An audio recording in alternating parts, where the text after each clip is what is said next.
I wanted to discuss a little bit about USC and Rutgers being on Friday night. Yeah. It's going to be on the same time as Game 1 of the World Series, for this year.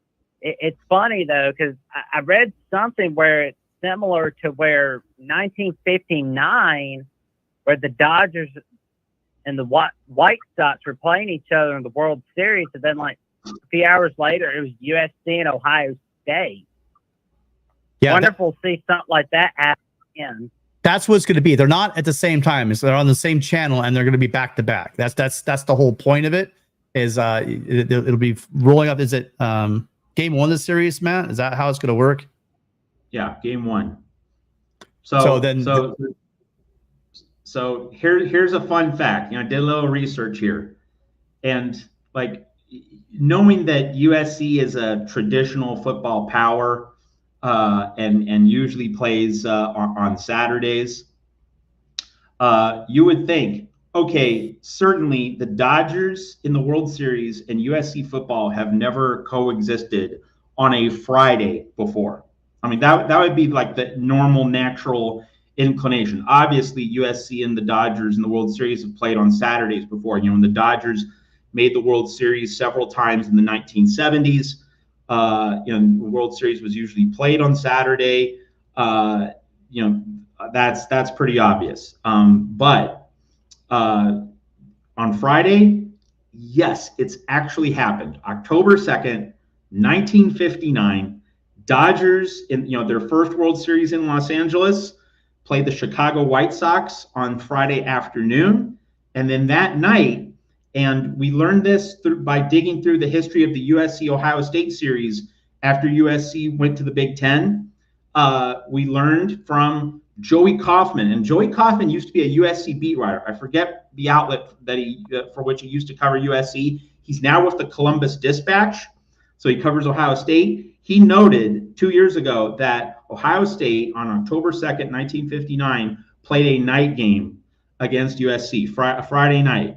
And it was the first Friday night game in Ohio State history, a rarity too, because of course Ohio State's not usually going to be found playing on Friday nights in general, but it did play on Friday night, October 2nd, 1959. So pretty amazing that USC and the Dodgers in the World Series have played on a Friday before. So USC slots booked. It's up to you, Dave Roberts. It's up to you, Shohei Ohtani. Let's see if the Dodgers can create a Dodger USC doubleheader on Friday, October 25th. And of course, we can't drop this subject without noting that the Dodgers 7-hour, 20-minute win over the Boston Red Sox in Game 3 of the 2018 World Series, that was a Friday game. What if this World Series game goes 5-6 hours? USC Rutgers is going to get completely wiped off the board. Hopefully that won't happen, but you never know. It's baseball. And, we thought that the days of the Friday night game were going to be gone with Larry Scott, right? We thought that this SC would be playing on Saturdays, but apparently not. Apparently this is going to be the going forward. But, we're doing it once. UCLA is doing it twice. I believe Oregon, Washington also have 2 each. Michigan State has 2, and I think Purdue is the other school that has 2. So, we're escaping with 1. Some names I don't see on there: Ohio State and Michigan. USC, if you win, you get to the top of the pack. You don't have to worry about playing on Friday. So I think that we play ourselves into the situation where we're going to be a high price tag, where lots of eyeballs, be honest, where we're winning double-digit games every season like the Wolverines and the Buckeyes have been doing the past couple of years, and to a smaller extent, Penn State. Does Penn State have any Friday night games? I'm not sure. No Friday night for Penn State. Right. So, if you get into that, if you get into the upper echelon there, you don't have to worry about those Friday games. So USC, get your stuff together, get your wins together, and then fans, we won't have to worry about these Friday night games. Hopefully. Anything else for us, Jackson? I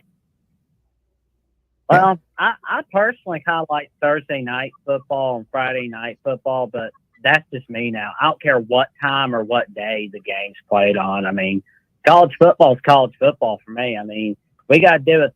If there's got to be a Thursday night game or a Friday night game, so be it. I've got so many wonderful memories from Thursdays and Friday nights. Well, I mean, don't get me wrong. There's great, during the week we're starving for some action, and we'll watch some action. But I think there's a level of prestige that comes with having that 12 o'clock, 3:30 kind of time slot, right? Where it's college football time slots. 3:00 on the East Coast, noon here. That's the kind of thing that USC probably shooting for, I believe. And I like games in the Coliseum during the day. I always have. It's just something just really nice about games in the Coliseum during it. Now, not necessarily as much in August when it's like 90 degrees, but anymore you get into October. It's just a great atmosphere. And we've been playing a lot of night home games over the years, and I'm quite frankly I'm sick of them. And we don't have the crowd. We don't have that. We don't have Death Valley. We don't have whiteouts. We don't have that kind of atmosphere where the night is crazy like that. And so, I'm hoping for more daytime games, because then you get to show off our weather as well. The nice sunny days. I mean, we talked earlier about why would people want to come to USC? When you see that it's rainy and it's cold all the way across the country, and you're a quarterback or a wide receiver, and you're looking out in California and they're playing in 75 degrees and sunshine. I mean, where would you want to be quarterback? So there are the little things along with just the fan experience. So thank you so much. We're getting a little bit late in the show, but Jackson, as always, appreciate you being here and supporting the show. Oh, thank you for having me on, calling in on the show, and y'all have a happy Memorial Day weekend. Y'all stay safe, stay cool, stay away from that pollen, and tune in every Monday night right here on USC Football at the Voice of College Football, where you can get some amazing coverage from Matt Zemek and Tim Prangley as they give you the latest on USC football. And you can also come on in every Friday night right here on the channel. Let's get this channel 6,000 subs, everyone. Let's do that before September 1st.